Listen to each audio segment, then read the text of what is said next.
লুৎফুন নাহার শিলা জানতে চেয়েছেন, মহিলারা নামাজে একটু উচ্চ স্বরে অর্থাৎ নিজের কান পর্যন্ত পৌঁছাবে এমনভাবে তেলাওয়াত করতে পারবে কি না। এরপরে প্রশ্ন করেছেন এইচ আরাফাত হোসেন, আপনি জানতে চেয়েছেন আমরা ভয় পেলে বুকে থুতু দিয়ে থাকি, এটা সঠিক কিনা। এরপর জুবাইর আহমদ জানতে চেয়েছেন, গ্রামের মানুষ বলে ওষুধ খাওয়ার সময় বিসমিল্লাহ বলা যাবে না, এটা কি সঠিক।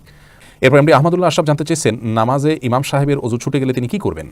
আল্লাহ আমার রব আইডি থেকে আপনি জানতে চেয়েছেন, আজানের আগে কি মসজিদে সুন্নাত এবং ফরজ নামাজ পড়া যাবে। এরপরে নাইম মণ্ডল আপনি জানতে চেয়েছেন, অনিচ্ছায় ঈমান ভঙ্গের কারণ ঘটে গেলে করণীয় কি। রহমান জানতে চেয়েছেন, মৃত বাচ্চার মা বাবার জন্য বাচ্চা আখিরাতে সুপারিশ করবে, এ সম্পর্কে কোনো হাদিস আছে কিনা। প্রিয় দর্শক, আর বিলম্ব না করে ইতিমধ্যে যে সমস্ত প্রশ্নগুলোকে আমরা নির্বাচন করেছি সেগুলো উত্তর দেওয়ার পালা শুরু করি। এমডি মামুনুর রশিদ জানতে চেয়েছেন, আগের সিজার করা বাচ্চার বয়স 10 মাস, এখন মায়ের পেটে আবার বাচ্চা এসেছে, মা কি এই বাচ্চাটা ফেলে দিতে পারবেন। দেখুন, কোনো মায়ের গর্ভে যদি বাচ্চা আসে আর সে বাচ্চা যদি বেঁচে থাকলে বা বাচ্চার স্বাভাবিক গর্ভ থেকে খালাস হলে মায়ের জীবনের উপরে হুমকি আছে, এরকম যদি হয় তাহলে সেক্ষেত্রে সেই গর্ভপাত করা জায়েজ হবে শর্ত সাপেক্ষে। আর যদি এরকম হুমকি না হয় তাহলে আগের বাচ্চা সিজার ছিল, সেই অজুহাতে এখন গর্ভপাত করা জায়েজ হবে না এবং এর জন্য আল্লাহর কাছে জবাবদিহিতার মুখোমুখি হতে হবে।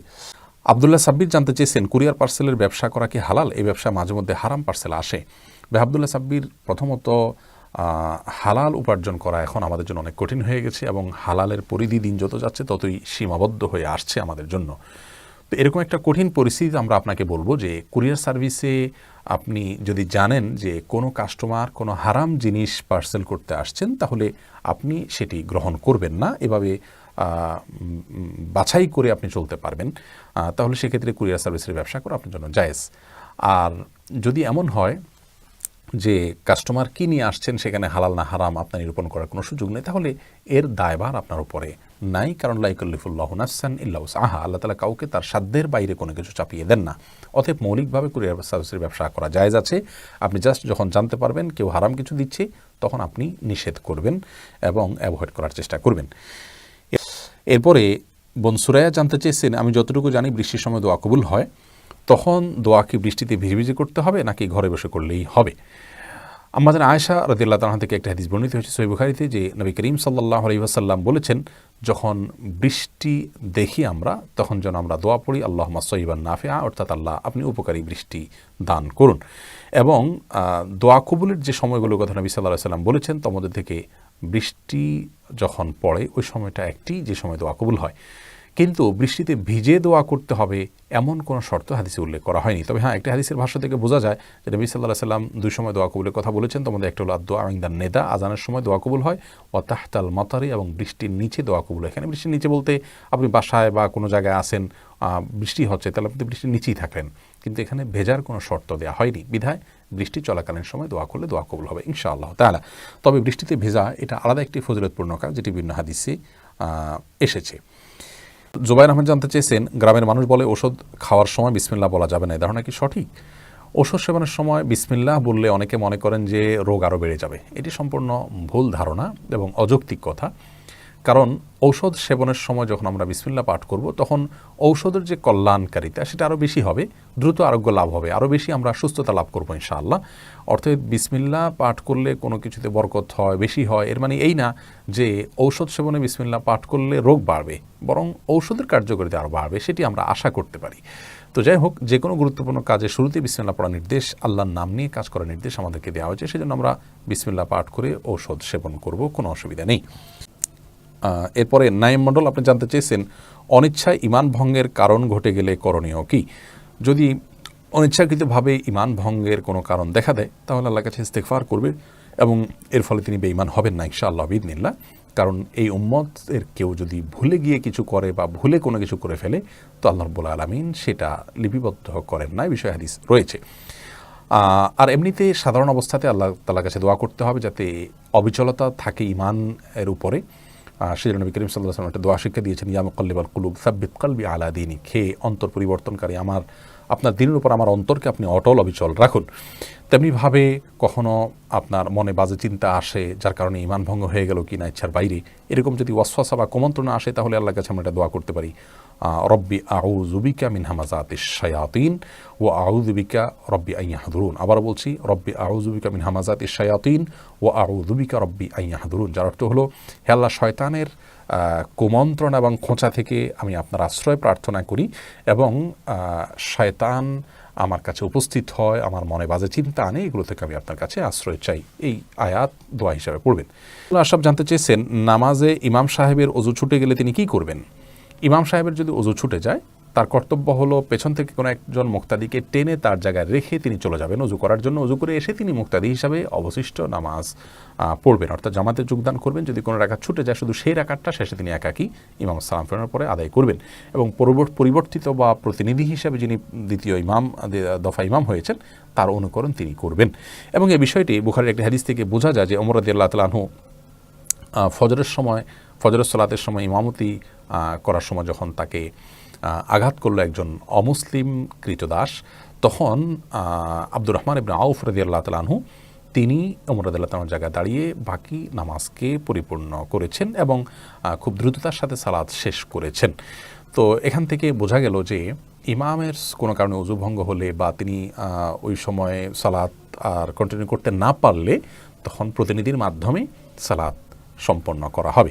আল্লামার রবে আইডি থেকে আপনি জানতে চেয়েছেন, আজানের আগে কি মসজিদে সুন্নত এবং ফরজ নামাজ পড়া যাবে?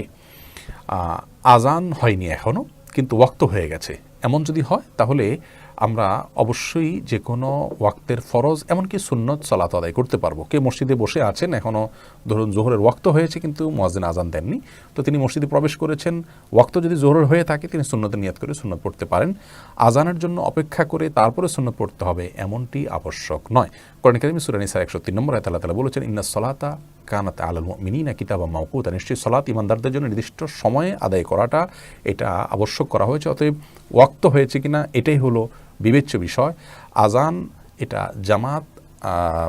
জামাতে শামিল হওয়ার জন্য বা জামাত আয়োজন করার জন্য ঘোষণা, কিন্তু এর সাথে আমাদের সুন্নত বা ফরজ সালাত আদায় করতে পারা বা না পারা বা শুদ্ধ হওয়া না হওয়া নির্ভর করে না। ফাত রহমান জানতে চেয়েছেন, মৃত বাচ্চার মা বাবার জন্য বাচ্চা আখিরাতে সুপারিশ করবে, এ সম্পর্কে কোনো হাদিস আছে কিনা? বুখারী মুসলিম একযোগে বর্ণনা করেছে, রাসূল করিম সাল্লাল্লাহু আলাইহি ওয়াসাল্লাম ইরশাদ করেছেন যে কোনো নারীর যদি 3 জন সন্তান মারা যায় এবং স্বভাবত একজন ইমানদার হিসেবে তিনি যদি সবর করেন, তাহলে এই বাচ্চাগুলো তার জাহান্নাম এর পথে বাধা হয়ে দাঁড়াবে, প্রাচীরের ভূমিকা রাখবে, অর্থাৎ আল্লাহ রাব্বুল আলামিনের মাধ্যমে তাকে জাহান্নাম থেকে রক্ষা করবেন। কোনো নারী জিজ্ঞাসা করলেন, ইয়া রাসূলুল্লাহ, যদি কারো 2 জন মারা যায়, তখন তিনি একই কথা বলেছেন 2 জনের জন্য, অর্থাৎ 2 জন মারা গেলেও এই বাচ্চাগুলো তার জাহান্নাম থেকে রক্ষার কারণ হবে। এখান থেকে বোঝা যায় যে কারো যদি বাচ্চা মারা যায়, ছেলে মেয়ে মারা যায়, এবং তার জন্য তিনি যদি সবর করতে পারেন, আল্লাহর কাছে তিনি আজর আজিম পাবেন। ইবনে মাজার আরেকটি হাদিস রয়েছে, যে হাদিস থেকে বোঝা যায় নবী করিম সাল্লাল্লাহু আলাইহি ওয়াসাল্লাম বলেছেন যে বাচ্চা মাতৃগর্ভে মারা যায়, এই বাচ্চা তার মাকে ধরে টেনে জান্নাতে নিয়ে যাবে যদি তিনি এই মৃত্যুর কারণে আল্লাহ তাআলার কাছে সওয়াব প্রত্যাশা করেন, আজরের আশা করেন। তাহলে বোঝা গেল যে শিশু সন্তান বা ছেলে মেয়ে মৃত্যুবরণ করাটা এটা মা বাবার জন্য কল্যাণকরের, যদি তারা সবর করতে পারেন, বিশেষ করে মায়ের জন্য ফজিলতটি হাদিসে এসছে। নাহার শিলা জানতে চেয়েছেন, মহিলারা নামাজে একটু উচ্চ স্বরে অর্থাৎ নিজের কান পর্যন্ত পৌঁছাবে এমনভাবে তেলাওয়াত করতে পারবে কি না? উত্তর হ্যাঁ, পারবে, কোনো অসুবিধা নেই। এমনভাবে পড়লেন যেভাবে পড়লে তিনি নিজে শুনতে পান, একান্ত তার কান পর্যন্ত আওয়াজ আসে, গুনগুনিয়ে যেটাকে আমরা বলতে পারি, এভাবে তিনি তেলাওয়াত করতে পারেন নামাজে, কোনো অসুবিধা নেই। হুসাইন, আপনি জানতে চেয়েছেন, আমরা ভয় পেলে বুকে থুতু দিয়ে থাকি, এটা সঠিক কি না? ভয় পেলে বুকে থুতু দেওয়া এটা ইসলাম শরীয়তের দৃষ্টিকোণ থেকে কোনো নির্দেশিত বিষয় নয়, এবং এর কোনো বৈজ্ঞানিক ভিত্তি আছে বলেও আমরা জানি না। তবে নবী করিম সাল্লাল্লাহু আলাইহি ওয়াসাল্লাম সহিহ মুসলিম সহ বিভিন্ন হাদিসের কিতাবে বর্ণিত হয়েছে যে দুঃস্বপ্ন দেখলে কেউ তিনি ঘুম ভাঙার পর বাম দিকে যেন 3 বার থুতু ফেলেন। স্বপ্ন দেখে ভয় পেয়েছেন বা স্বপ্নকে খারাপ স্বপ্ন মনে করছেন, তাহলে বাম দিকে 3 বার থুতু ফেলবেন। সেই থুতুটা হলো শুয়ের আগাতে যে পরিমাণ পানি থাকে, এভাবে আমরা 3 বার বামে থুতু ফেলবো এবং আউযু বিল্লাহি মিন শাররি শাইতান, শয়তানের ক্ষতি থেকে আল্লাহর আশ্রয় প্রার্থনা করে দোয়া পাঠ করব বা আউযু বিল্লাহ পাঠ করব। তো এটি হলো দুঃস্বপ্ন দেখলে তখন বা মনে কোনো বাজে চিন্তা আসলে তখন আমরা বাম দিকে 3 বার থুতু ফেলবো, এই শিক্ষা হাদিসে এসছে। কিন্তু ভয় পেলে যে বুকে থুতু দিতে হবে এরকম কোনো কথা বলা হয়নি।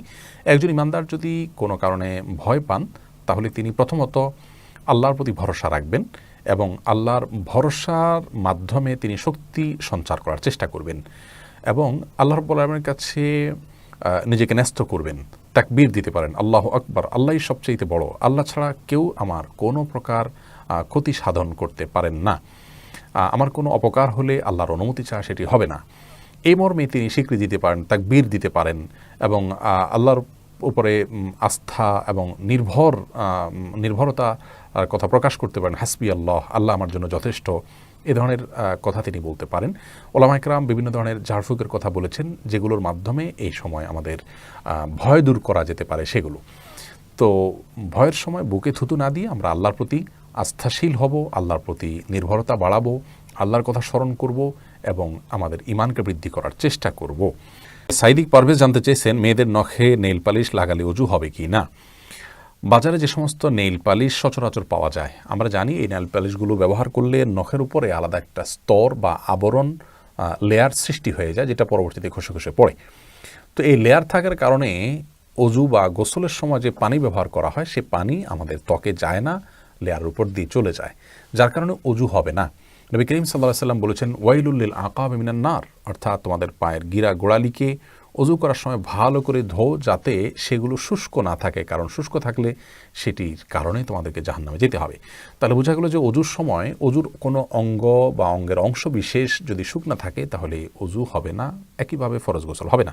এই জন্য কোনো মুসলিম নারী যদি মাসিক অবস্থায় থাকেন, তার জন্য সলাতের বিধান নাই, ওই সময় তিনি নেইল পালিশ ব্যবহার করতে পারেন, কিংবা তিনি নেইল পালিশ ব্যবহার করলেন উজু করার পর, এরপরে পরবর্তী সলাতের সময় যখন হবে তার যদি উজু করতে হয়, তাহলে তার আগে আগে তিনি সেটাকে রিমুভ করে ফেলবেন। এইভাবে নেইল পালিশ ব্যবহার করতে পারেন। আর সাধারণ অবস্থাতে নেইল পালিশ ব্যবহার করলে অবশ্যই তাকে উজু করার আগে রিমুভ করতে হবে, কারণ নেইল পালিশ থাকলে উজু হবে না।